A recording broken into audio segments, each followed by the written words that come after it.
Assalamualaikum warahmatullahi wabarakatuh. Alhamdulillahi rabbil alamin, hamdan katsiran thayyiban mubarakan fih kama yuhibbu rabbuna wa yardah.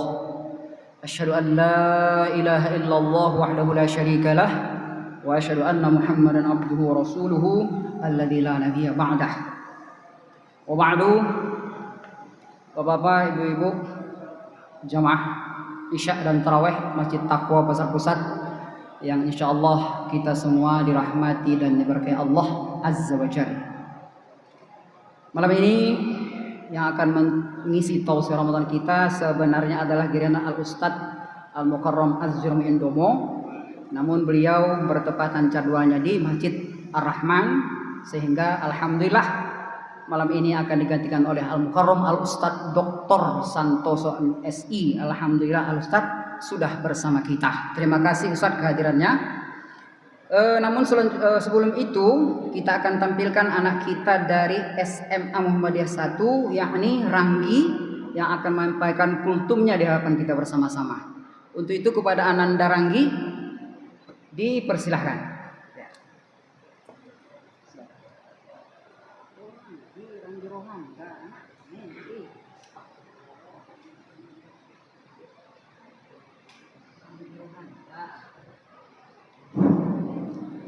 Assalamualaikum warahmatullahi wabarakatuh.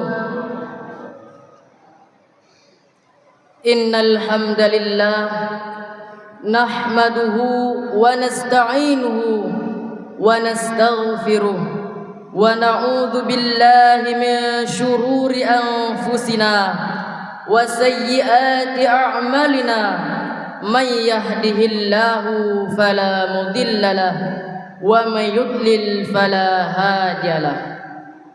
Ashhadu an la ilaha illallah wahdahu la syarika lah wa ashhadu anna Muhammadan abduhu wa rasuluh la nabiyya ba'da. Allahumma salli ala Muhammad wa ala ali Muhammad. Ya ayyuhalladzina amanu kutiba alaikumus siyam kama kutiba alal ladzina min qablikum la'allakum tattaqun. Syahrul Ramadan alladzi unzila fihi al-Qur'an hudan lin-nasi wa bayyinatin minal huda wal furqan. Amma ba'du. Tiada kata yang pantas kita ucapkan pada malam hari ini selain kata Alhamdulillahirabbil alamin. Tiada untayan sebaik untayan yang pantas kita untaikan pada malam hari ini selain Alhamdulillahirabbil alamin, yakni berterima kasih kepada Allah Subhanahu wa taala yang Maha Pengasih lagi Maha Penyayang, yang tak pernah pilih kasih dan tak pernah pandang sayang, yang nikmatnya tak terhitung dan tak terbilang. Wa in ta'uddu ni'matallahi la tuhsuha. Dan jikalau kalian menghitung nikmatku, kata Allah, niscaya kalian tak akan mampu menghitungnya. Salawat beriringkan salam tak lupa pula kita sampaikan ke baginda Nabi sallallahu alaihi wasallam dengan mengucapkan Allahumma salli ala Muhammad wa ala ali Muhammad. Rasulullah sallallahu alaihi wasallam pernah bersabda dalam sebuah hadis yang artinya, orang yang paling kikir di atas muka bumi ini bukanlah orang yang paling pelit menginfakkan hartanya, memberikan hartanya, mengeluarkan hartanya dan mensedekahkan hartanya sekalipun. Tetapi orang yang paling kikir di atas muka bumi ini ialah orang yang paling enggan berselawat kepadaku saat mereka mendengarkan namaku, kata Rasulullah sallallahu alaihi wasallam.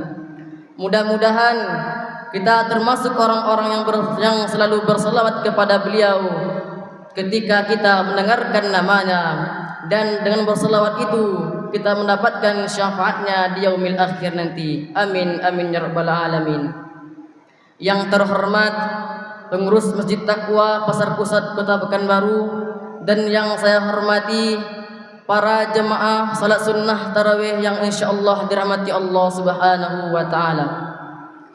Bulan Ramadan adalah bulan yang ditunggu-tunggu oleh seluruh umat Islam, karena bulan Ramadan adalah bulan diturunkannya Al-Quran, sebagaimana Allah Subhanahu wa taala berfirman dalam Al-Quran surah Al-Baqarah ayat 185 yang berbunyi, A'udzu billahi minasyaitonir rajim.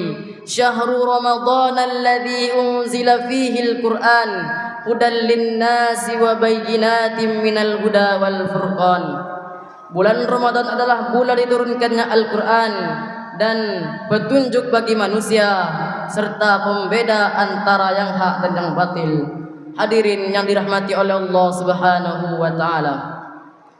Baiklah, saya akan menyampaikan sebuah kultum yang berjudul 3 penguat iman di dalam bulan suci Ramadan. Yang pertama, mengenal Allah Subhanahu wa taala terlebih dahulu. Mengenal Allah Subhanahu wa taala tidak hanya dalam bulan Ramadan saja, namun mengenal Allah Subhanahu wa taala harus di luar bulan suci Ramadan. Sebagaimana yang telah kita ketahui bersama bahwasanya pelaksanaan syariat puasa Ramadan ini ialah menjadikan kita orang yang bertakwa kepada Allah Subhanahu wa taala. Sebagaimana Allah Subhanahu wa taala berfirman dalam Al-Qur'an surah Al-Baqarah ayat 183 yang artinya, wahai orang-orang yang beriman, diwajibkan atas kamu berpuasa sebagaimana telah diwajibkan atas orang-orang sebelum kamu agar kamu bertakwa, kata Allah Subhanahu wa taala.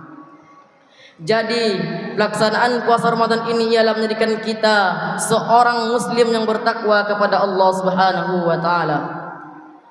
Bahwasanya seorang hamba tidak boleh niat dekat dengan Allah Subhanahu wa taala dan tidak bermaksiat kepadanya hanya dalam bulan Ramadan saja. Hal ini sangat dilarang oleh Allah Subhanahu wa taala, sebagaimana pesan Ibnu Taimiyah yang artinya, barang siapa yang meninggalkan maksiat dalam bulan Ramadan saja tanpa bertekad meninggalkan maksiat di luar bulan Ramadan, maka ia bukan seorang yang bertaubat secara mutlak, namun ia hanya meninggalkan maksiat di bulan Ramadan saja. Hadirin yang dirahmati oleh Allah Subhanahu wa taala. Yang kedua, memaksimalkan yang wajib dan menghidupkan yang sunnah.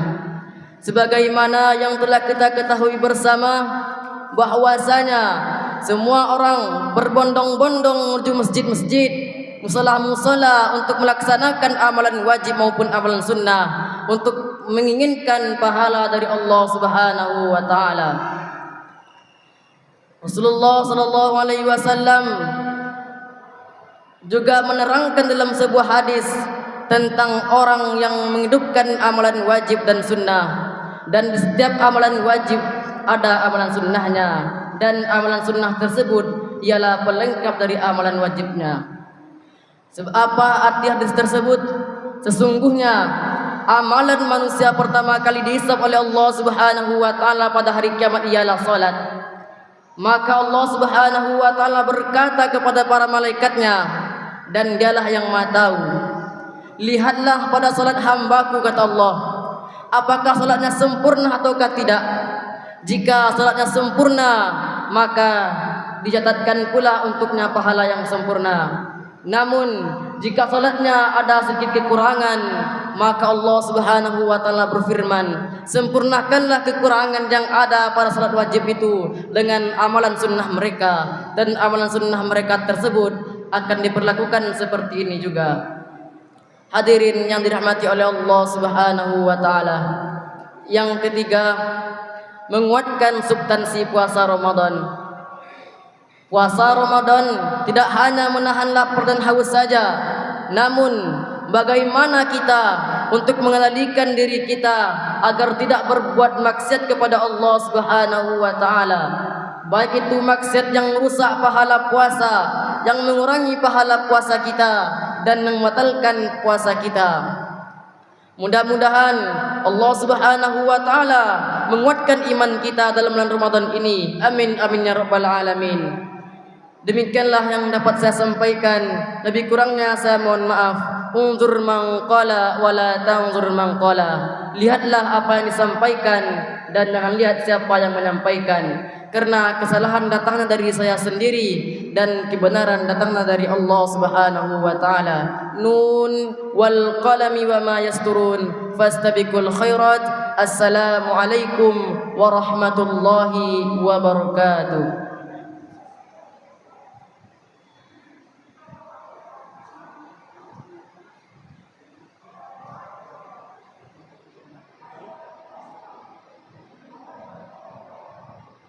Demikian kultum yang disampaikan Anda Ranggi Rohanda. Kemudian acara selanjutnya yakni penyerahan cenderamata dari SMA Muhammadiyah 2. Dipersilakan. Siapa yang mewakili gurunya? Diserahkan langsung kepada Bapak Ketua Haji kita, Bapak Al-Haj Dr. Andes Ismet Bakri. Tolong diliput.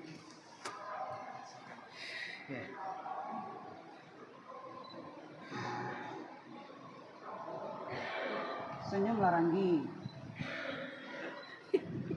Tegang kali ya. Tegang kali.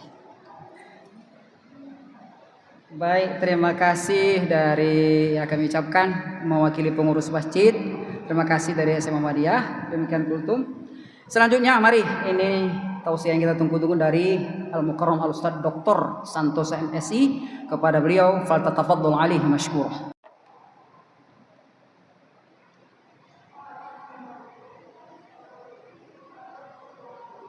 Assalamualaikum warahmatullahi wabarakatuh. Innal hamdalillah alhamdulillahi rabbil alamin walladzi anzalal qur'an hudal linnasi wa bayyinatin minal huda wal furqan. Asyhadu an la ilaha illallah wahdahu la syarikalah wa ashhadu anna Muhammadan abduhu wa rasuluh la nabiyya wa la rasula ba'dah. Allahumma salli wa sallim wa barik ala Muhammad wa ala alihi wa ashabihi ajmain. Hadirin sidang jamaah salat Isya, fa insyaallah dilanjutkan tarawih yang dirahmati Allah Subhanahu wa taala.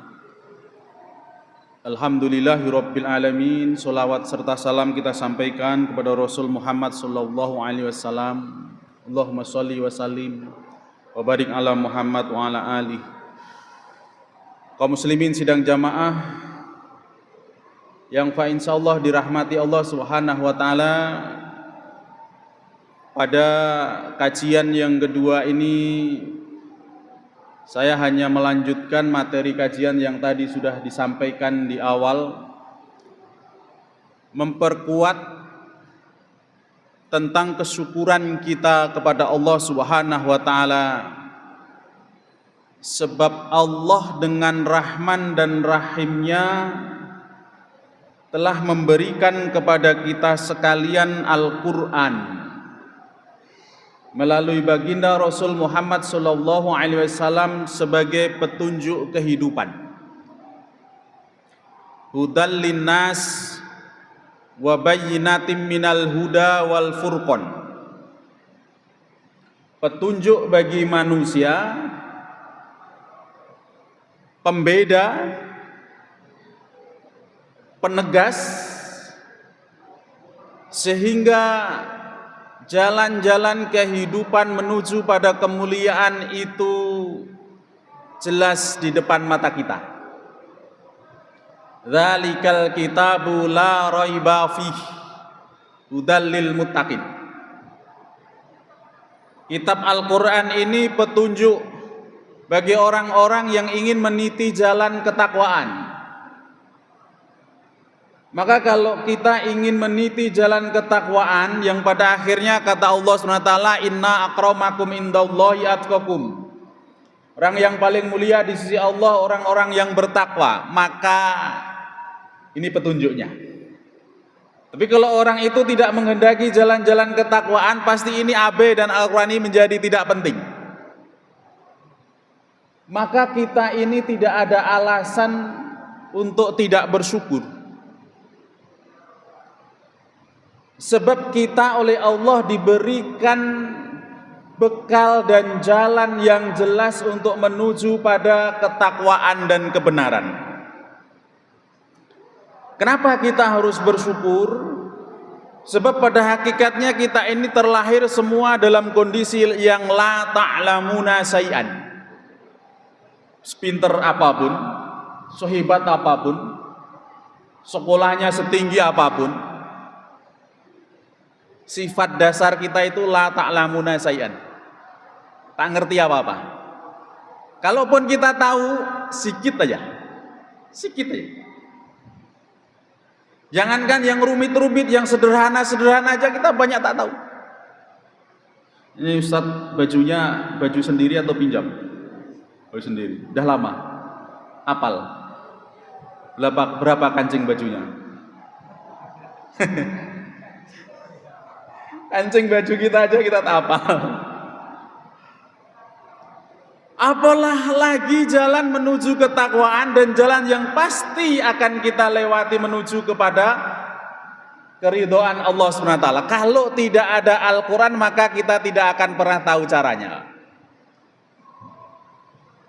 Tentang hidup saja kalau kita ini tidak diberikan Al-Quran kita tak akan pernah tahu. Dan kalau kita tidak akan pernah tahu pasti kita akan tersesat. Kita hanya tahu tentang kehidupan ini hanya sebagian kecil saja. Maka Allah kemudian berikan penjelasan di dalam Al-Quran. Kaifa takfuruna billahi wa kuntum amwatan fa ahyaakum summa yumitukum summa yuhyikum summa ilaihi turja'un. Kenapa kamu ingkar kepada Allah? Apakah kamu tidak memperhatikan? Bukankah Allah sudah merangkai kehidupan dari awal sampai akhir ini? Ada ketentuannya dan itu pasti. Apa ketentuannya itu? Wa kuntum amwatan. Dulu kamu tak ada. Coba tengok, ingat-ingat. Kita dulu tak ada.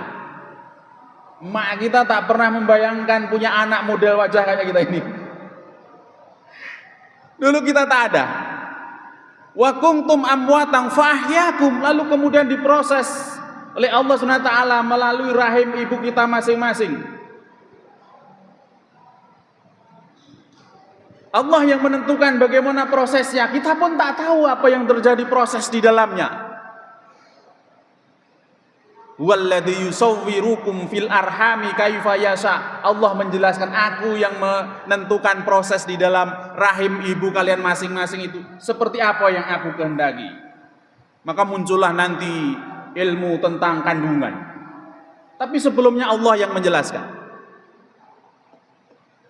Setelah itu terlahir ke muka bumi, hidup kita di muka bumi. Summa yumitukum. Kamu nanti pasti akan mati. Ini pengalaman semuanya. Saudara kita, kawan kita, eyang kita, mbah kita, buyut kita, kakek kita mati. Tinggal nunggu waktu saja. Fa idza jaa ajaluhum la yastakhiruna sa'atan wa la yastaqdimun. Sudah ditetapkan ajalnya, hanya rahasia. Tapi sudah tentu aja. Setelah kematian, orang tak tahu. Sebab sampai sekarang belum ada orang mati pulang ngasih informasi apa yang terjadi setelah kematian. Tak ada. Bangkit dari kubur tak ada. Tapi Allah menjelaskan. Setelah kamu mati itu yang orang lain, yang kita manusia itu tak paham semuanya. Akhirnya mereka-reka. Ada orang bilang orang setelah mati itu reinkarnasi, hidup kembali dalam bentuk makhluk yang berbeda. Kalau dia dulu baik hidupnya, mati dia kemudian reinkarnasi menjadi makhluk yang lebih mulia. Tapi kalau nanti dia jahat hidupnya, dia mati reinkarnasi menjadi makhluk yang jelek, menjadi babi, menjadi kerbau, menjadi kucing, menjadi hantu.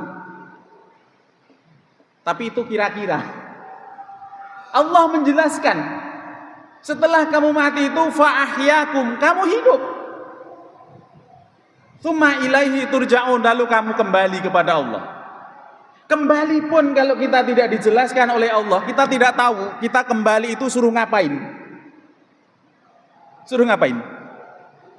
Karena ada Al-Qur'an lah kemudian kita tahu innahu yabda'ul khalqa tsumma yu'iduhu liyajziyal ladzina amanu wa amilus solihah bil qisti walladzina kafaru lahum syarabun min hamimin wa adzabun alim bima kanu yakfurun. Kalau sudah mati itu tak selesai persoalan, tak selesai ceritanya. Justru cerita yang sesungguhnya dimulai setelah kita kematian. Allah mengembalikan kehidupan kita setelah kita mati itu untuk Allah memberikan balasan dengan seadil-adilnya dan memberikan kemudian azab dengan seadil-adilnya. Maka hati-hati kemarin yang salah hitung tuh. Yang 10 tambah 1 sama dengan 101 itu. Kemarin kan salah hitung banyak, Pak. 10 tambah 1 101. Di matematika anak-anak SD kita 10 tambah 1 11. Hati-hati, mungkin kalian menang, mungkin kalian mendapatkan bagian dari proses yang salah itu. Mungkin kita di dunia ini tak akan ada yang menghukum, tapi Allah tahu dan Allah mencatat. Sehingga dengan adanya Al-Quran kita hati-hati. Oh, ada petunjuk bahwa hidup itu tak selesai hanya di dunia ini. Di akhirat ternyata ada persoalan yang harus dipertanggungjawabkan tentang hidup, tentang Tuhan. Kalau tidak ada Al-Quran, kita tidak akan pernah tahu tentang siapa itu Tuhan. Naluri manusia punya dorongan untuk mencari Tuhan. Sebab fitrah manusia, fitratallahu fattarana sa'alaiha la tabdila li khalqillah. Manusia itu terlahir dari rahim siapapun, kebudayaannya apapun, dia punya naluri dasar bertuhan, bertauhid. Tapi tauhid itu ada yang tidak muncul, ada yang muncul. Kenapa muncul? Karena diajarkan oleh bapaknya, fa abawahu wa huwa yuhabidanihi au yunasiranihi au yumajisanihi. Kalau tak diajarkan tak muncul ya. Tak muncul. Lalu orang mencari-cari Tuhan. Dalam kebudayaan, berbagai kebudayaan lalu ada sejarah tentang Tuhan. Karena tak tahu apa itu dan siapa itu sesungguhnya Tuhan, maka kemudian orang-orang tradisional, oh Tuhan itu sesuatu yang besar. Maka kalau ada pohon besar dianggap itu sebagai Tuhan. Ada kayu besar Tuhan, ada batu besar Tuhan. Maka muncullah keyakinan yang disebut dengan animisme. Manusia juga sering kecewa, ada orang hebat, ada orang mulia meninggal dunia. Akhirnya dihidup-hidupkan orang yang mulia itu. Ketika dia sudah mati, dihidup-hidupkan, ruhnya dianggap masih hidup. Maka muncullah dinamisme. Orang-orang yang hebat itu, yang kekuasaannya luar biasa, dianggap melampaui manusia pada umumnya, dianggap sebagai dewa. Dan ternyata yang dianggap dewa itu banyak sekali, maka muncullah aliran kepercayaan yang disebut dengan paganisme. Paganisme itulah keyakinan tentang dewa-dewa yang sampai sekarang kita masih bisa saksikan. Di Yunani, di Romawi, itulah yang dahulu dikikis oleh Rasulullah SAW. Orang tidak puas dewa kok banyak sekali. Lalu muncul keyakinan konsep Tuhan itu harusnya cuma satu. Muncullah keyakinan namanya monoteisme. Sampai di monoteisme sudah mendekati tentang tauhid, tapi dia tidak tahu yang Tuhan yang satu itu siapa. Tak tahu. Sebab kalau kita mencari Tuhan, kita tak akan pernah ketemu. Nama kawan sebelah ini siapa Pak? Tak kenal kan? Udahlah, tidak usah bohong, tak kenal. Manusia aja kalau dia tidak memperkenalkan diri, tak kenal kita. Tak kenal, coba ini logika ya. Sering ketemu, padahal saya tengok sering ketemu berdua nih. Tapi kalau tidak saling memperkenalkan diri namanya siapa, tak akan pernah dia kenal. Beliau tak bisa juga menebak-nebak siapa namanya, pasti salah. Maka kalau kita menebak siapa itu Tuhan, siapa namanya Tuhan, pasti salah. Apalagi Tuhan itu sesuatu yang melampaui kodrat daripada kemanusiaan. Karena Allah Maha Rahman dan Maha Rahim, maka kemudian Allah memperkenalkan diri supaya manusia tidak bingung. Nanti dibuka surah Yunus ayat yang ketiga.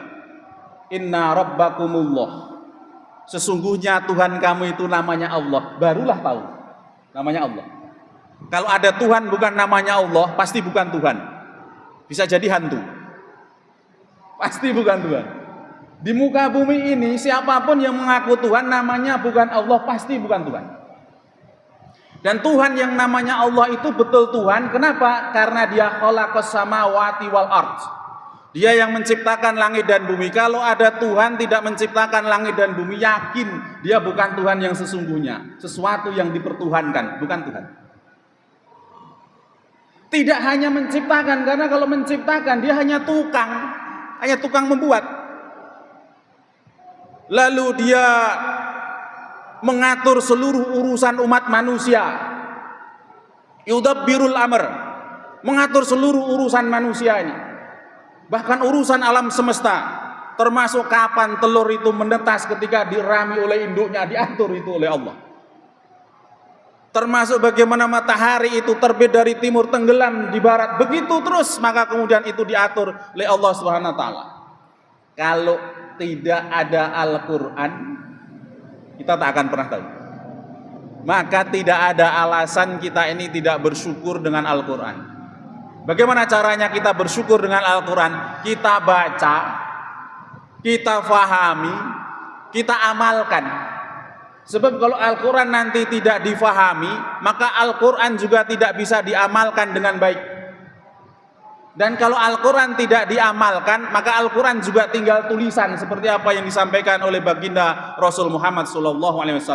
Maka setiap Ramadan tiba, kita selalu diingatkan untuk apa? Untuk kita menghargai diturunkannya Al-Quran, sehingga Al-Quran betul-betul kita jadikan sebagai pedoman hidup kita, sehingga nanti kita selamat dunia dan akhirat, bertemu dengan Allah SWT dengan kemuliaan. Semoga bermanfaat dan mohon maaf. Assalamualaikum warahmatullahi wabarakatuh.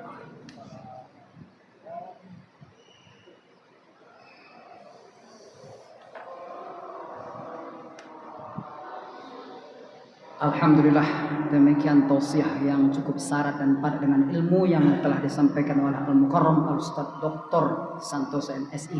Mudah-mudahan ilmu yang telah diberikan beliau dapat kita serap sehingga dapat kita aplikasikan dalam kehidupan kita sehari-hari. Subhanakallahumma bihamdika asyhadu an la ilaha illa anta astaghfiruka wa atubu ilaik. Assalamualaikum warahmatullahi wabarakatuh.